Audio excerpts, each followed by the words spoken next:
ত্রিহেশালের নতুন ভিডিওতে সকলকে স্বাগত। আবারও চলে এসেছি মজাদার একটা স্ন্যাক্সের রেসিপি আপনাদের সাথে শেয়ার করব বলে। বিকেলের জলখাবারে যদি খাস্তা, মজাদার আর ছোট ছোট মুখরোচক কিছু খেতে ইচ্ছে করে, তাহলে আজকের এই মিনি সিঙ্গারা রেসিপিটা আপনাদেরই জন্য।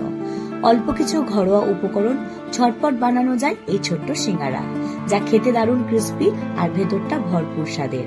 চায়ের সাথে হোক অথবা অতিথি আপ্যায়ন, এমনকি বাচ্চাদের টিফিনেও আপনারা দিতে পারেন। এর আগে আমি সিঙ্গারা রেসিপিও পোস্ট করেছিলাম, তবে আজ খুব অল্প সময়ে কিভাবে মিনি সিঙ্গারা বানাবেন সেটাই এই রেসিপিতে আপনাদের সাথে শেয়ার করব। তাই স্কিপ না করে পুরো ভিডিওটা দেখার অনুরোধ রইল। রেসিপির শুরুতেই আমি মেজারিং কাপ মেপে 2 কাপ মতো ময়দা নিয়েছি। তার সাথে অ্যাড করব 1 চামচ নর্মাল বেসিক নুন আর 1 চামচ জোয়ান হালকা একটু ক্রাশ করে এর মধ্যে দিয়ে দিয়েছি। এবার ময়মের জন্য আমি এখানে প্রায় 7 থেকে 8 চামচ সাদা তেল ব্যবহার করব। খুব ভালো করে ময়মটা দিয়ে নিতে হবে, কারণ সিঙ্গারা খাস্তা আর মুচমুচে বানানোর জন্য কিন্তু ময়মটা বেশ ইম্পর্টেন্ট। হাতের সাহায্যে বেশ প্রেস দিয়ে দিয়ে খুব ভালো করে মেখে নিতে হবে। ময়মটা পারফেক্ট দেওয়া হয়েছে কিনা বোঝার জন্য এইভাবে একটু ডালা করে নিয়ে দেখেন, যদি জমাট বেঁধে যাচ্ছে তাহলেই জানবেন ময়মটা কিন্তু আপনার পারফেক্টলি দেওয়া হয়েছে। এবার অল্প অল্প জল অ্যাড করে একটা ডো বানিয়ে নেব। তবে এটা কিন্তু খুব বেশি নরম করে মাখা যাবে না, বেশ শক্ত করে মেখে নিতে হবে। দেখুন বেশ প্রেস দিতে হচ্ছে। এবার একটা ভিজে কাপড় দিয়ে ঢেকে রেখে দেব আধ ঘন্টা মতো। অন্যদিকে একটা ভাজা মশলা বানাবো, তাই প্যানের মধ্যে নিয়ে নেব 1 চামচ গোটা মৌরি, তার সাথে দেব 1 চামচ গোটা ধনে আর 1 চামচ গোটা জিরে। এবার এই মশলাগুলোকে 10 থেকে 30 সেকেন্ড মতো সামান্য একটু ড্রাই রোস্ট করে নেব। 10 থেকে 30 সেকেন্ড ভালো করে একটু নেড়ে নেওয়ার পর গ্যাসের ওভেনটা অফ করে ঠান্ডা করে নেব। তারপর সরাসরি মিক্সিং জারের মধ্যে দিয়ে পাউডারের মতো করে গুঁড়িয়ে নেব। চাইলে এর পরিবর্তে ইজিলি আপনারা শিলেও বেটে নিতে পারেন, তবে বেটে নেওয়ার পর দেখবেন টেক্সচারটা যেন এরকম থাকে, মানে সম্পূর্ণ পাউডার নয়, জাস্ট একটু দানা দানা থাকে।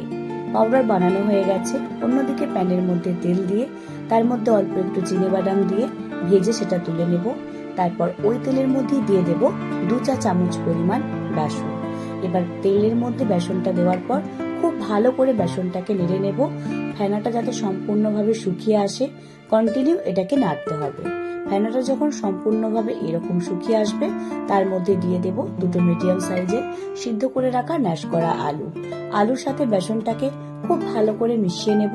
হাতে একটু সময় নিয়ে মেশাতে হবে, যাতে খুব ভালোভাবে আলুর সাথে বেসনটা মিশে যায়।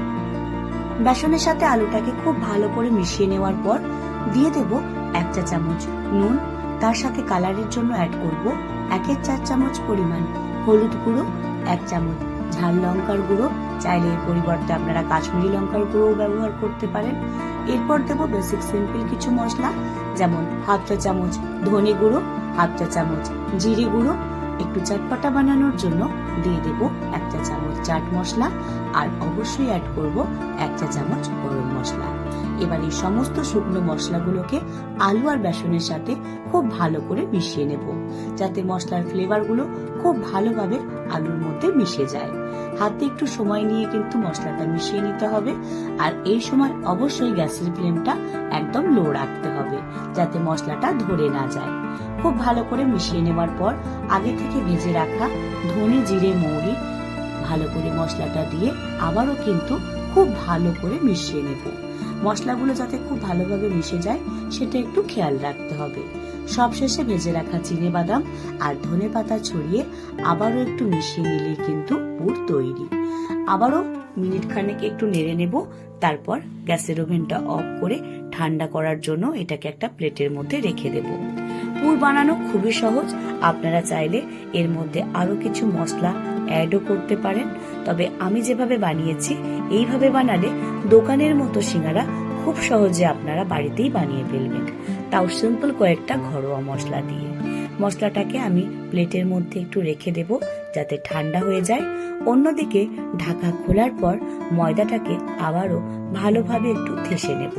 আমি এখানে ময়দা দিয়ে বানাচ্ছি, চাইলে একইভাবে আপনারা আটা দিয়েও বানাতে পারেন। খুব ভালো করে একটু থেসে নেব। এরপর একে একে ডো থেকে নেচি কেটে নেব। তারপর নেচিগুলোকে একে একে পাতলা রুটির মতো করে বেলে নেব। বেলা হয়ে গেলে ছুরির সাহায্যে সমান 4 ভাগে ভাগ করে নেব। এবার প্রত্যেকটা খণ্ডের উপর অল্প অল্প করে বানিয়ে রাখা পুর দেব। তারপর চারিদিকে অল্প একটু জল লাগিয়ে নিতে হবে। যখন আমরা সিঙ্গারাটা বানাবো সেক্ষেত্রে এটা লক করার জন্য কাজে লাগবে। প্রথমে একটা কোণকে মাঝ বরাবর বসিয়ে দেব, তারপর অপর কোণটাও তার উপরে দিয়ে ভালো করে হাতের সাহায্যে চেপে নেব। এবার ওপরের অংশটাকেও এইভাবে মুড়ে খুব ভালো করে চেপে দেব যাতে খুলে না যায়। খুব সহজে আমি সবগুলো বানিয়ে নিয়েছি।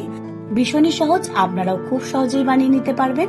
প্রথমে পাতলা রুটির মতো করে বেলে নিয়ে ছুরির সাহায্যে সমান 4 ভাগে ভাগ করে নিয়ে মাঝখানে বানিয়ে রাখা পুরটা বসিয়ে চারিদিকটা জল দিয়ে নিতে হবে।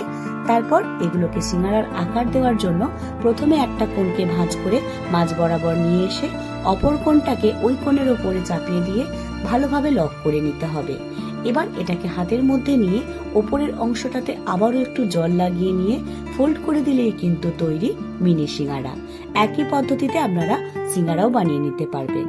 এবার সিঙ্গারাগুলোকে ভেজে নেওয়ার জন্য তেল গরম করে নিয়েছিলাম। তারপর তেলের টেম্পারেচারটা মিডিয়াম টু লো করে দিয়ে একে একে সিঙ্গারাগুলোকে ব্যাচ ওয়াইজ দিয়ে দেব। 5 থেকে 6 মিনিট ধরে সিঙ্গারাগুলোকে ভাজতে হবে। তবে যখন একটু কালারটা চেঞ্জ হতে শুরু করবে তখন তেলের হিটটা একটু বাড়িয়ে দিতে হবে। এইভাবে ভাজতে ভাজতে যখন খুব সুন্দর একটা গোল্ডেন ব্রাউন কালার হয়ে যাবে তখন সেগুলোকে একে একে তেল থেকে তুললেই তৈরি মিনি সিঙ্গারা। খুব সহজেই দোকানের মতো সিঙ্গারা আপনারা তৈরি করে নিতে পারবেন। দেখতে যেমন লোভনীয়, খেতে কিন্তু তেমনই টেস্টি। আপনারা খুব সহজেই যে কোনো দিন বিকালে অথবা বাচ্চাদের টিফিনে হঠাৎ যদি বাড়িতে কোনো গেস্ট চলে আসে তাদেরকেও কিন্তু আপনারা বাড়িতেই এইভাবে তৈরি করে দিতে পারবেন। গেস্টের জন্য আপনাদের আর দোকানে যেতে হবে না। খুব সহজেই দোকানের মতো এরকম মজাদার সিঙ্গারা আপনারা বানিয়ে নিতে পারবেন। আজকের ভিডিওটা আপনাদের কেমন লাগলো সেটা আমাকে কমেন্ট করে জানাতে ভুলবেন না। এই ভিডিওগুলো যদি আপনারা ইউটিউব থেকে দেখেন লাইক শেয়ার কমেন্ট করবেন এবং সাবস্ক্রাইবের অনুরোধ রইল এখনো অবধি যদি সাবস্ক্রাইব করে না থাকেন।